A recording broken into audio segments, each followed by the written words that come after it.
right, so what we're gonna do now is, in the same lab, we have just these VLANs.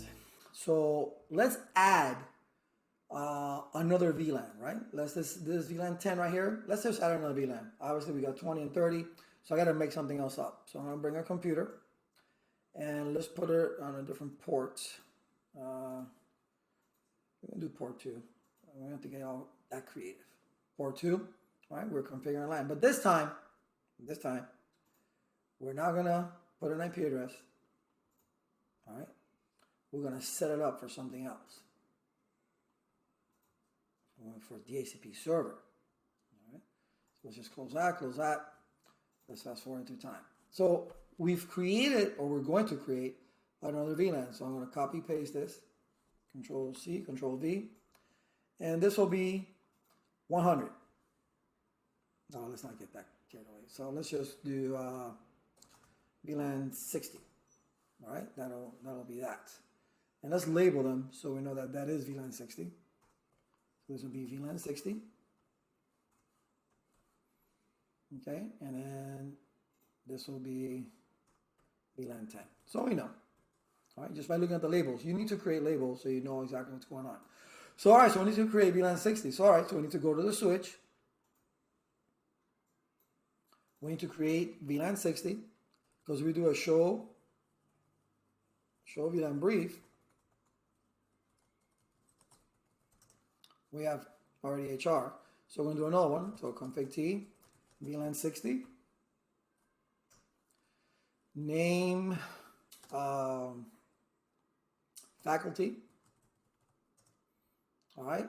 And then we're going to assign it to port 2. So we're going to go into interface F0/2. We're going to do switch port mode access. Switch port access. Switch port access VLAN 60. So let's verify that.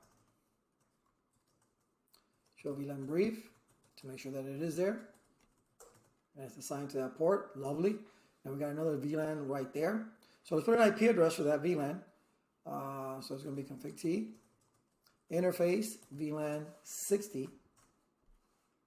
And we're going to say IP address 192.168.60.253, 255.205.205.0. All right, do WR. So now the VLAN's got an IP address. The VLAN's assigned to an interface. Lovely.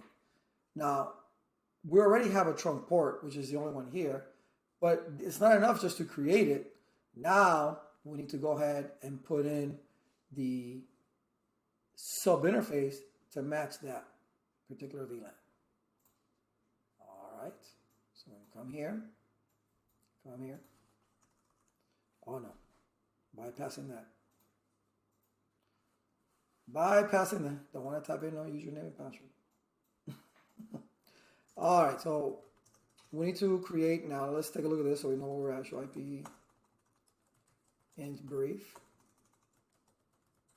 So everything's on the G00 interface. So we're going to go int G0/0/0 dot 60.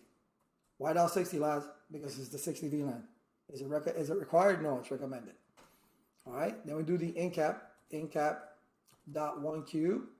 That has to be the same, 60. And now we put the actual gateway address, IP address 192.168.60.254. 255.205.205.0. Enter. Do WR. So now, show IP in brief. So now we have two VLANs. They're both up. All right. We created the sub interface for that VLAN on the router. Like there's a router on a stick, and we have the VLAN created on the switch here that's attached to F02. We assigned that VLAN to this particular port. Everything is trunk, so we don't have an issue. We have one big issue though, the fact that we don't have a DHCP server. So now you know you can keep creating VLANs on your switches. It's up to you if you want to do that. Small networks usually do that. They'll break the switch in half. They have two departments. All those. If you look at it physically here, these top ports could be, let's say, VLAN 1, or let's say VLAN 1, VLAN 2, VLAN 3, VLAN 4. If that's what you want to do, it's up to you. If you have a very small organization, usually, let's say in a school environment, you have one switch, let's say per classroom. So every classroom would be a different VLAN. Let's say the number of the classroom, that would be the VLAN number for that particular switch. And obviously you give it a name. That's for the math, whatever, or for however you want to name it. All right, it's complete. The naming convention is up to you, but the VLAN assignment, it's one VLAN per classroom, let's say. All right, one VLAN per department. If you're big enough and you need something like that, you do that. If you have a small environment and you want to break things out into separate VLANs, which breaks up broadcast domains, which decreases the amount of broadcasts on your network and makes your networking more efficient, yeah, you can do that as well too. All right, but the issue now is that we don't have an IP address. We have an PIPO, and that's not going to work.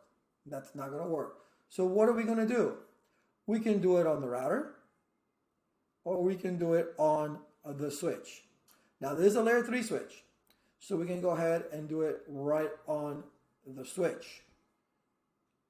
And that's what normally is done nowadays when you're in a big enterprise environment. The layer 3 switches, the access layer, or even distribution switches are the ones that are assigning IP addresses if you don't want to have a DHCP server. So when we come back, that's exactly what we're going to do. See you there.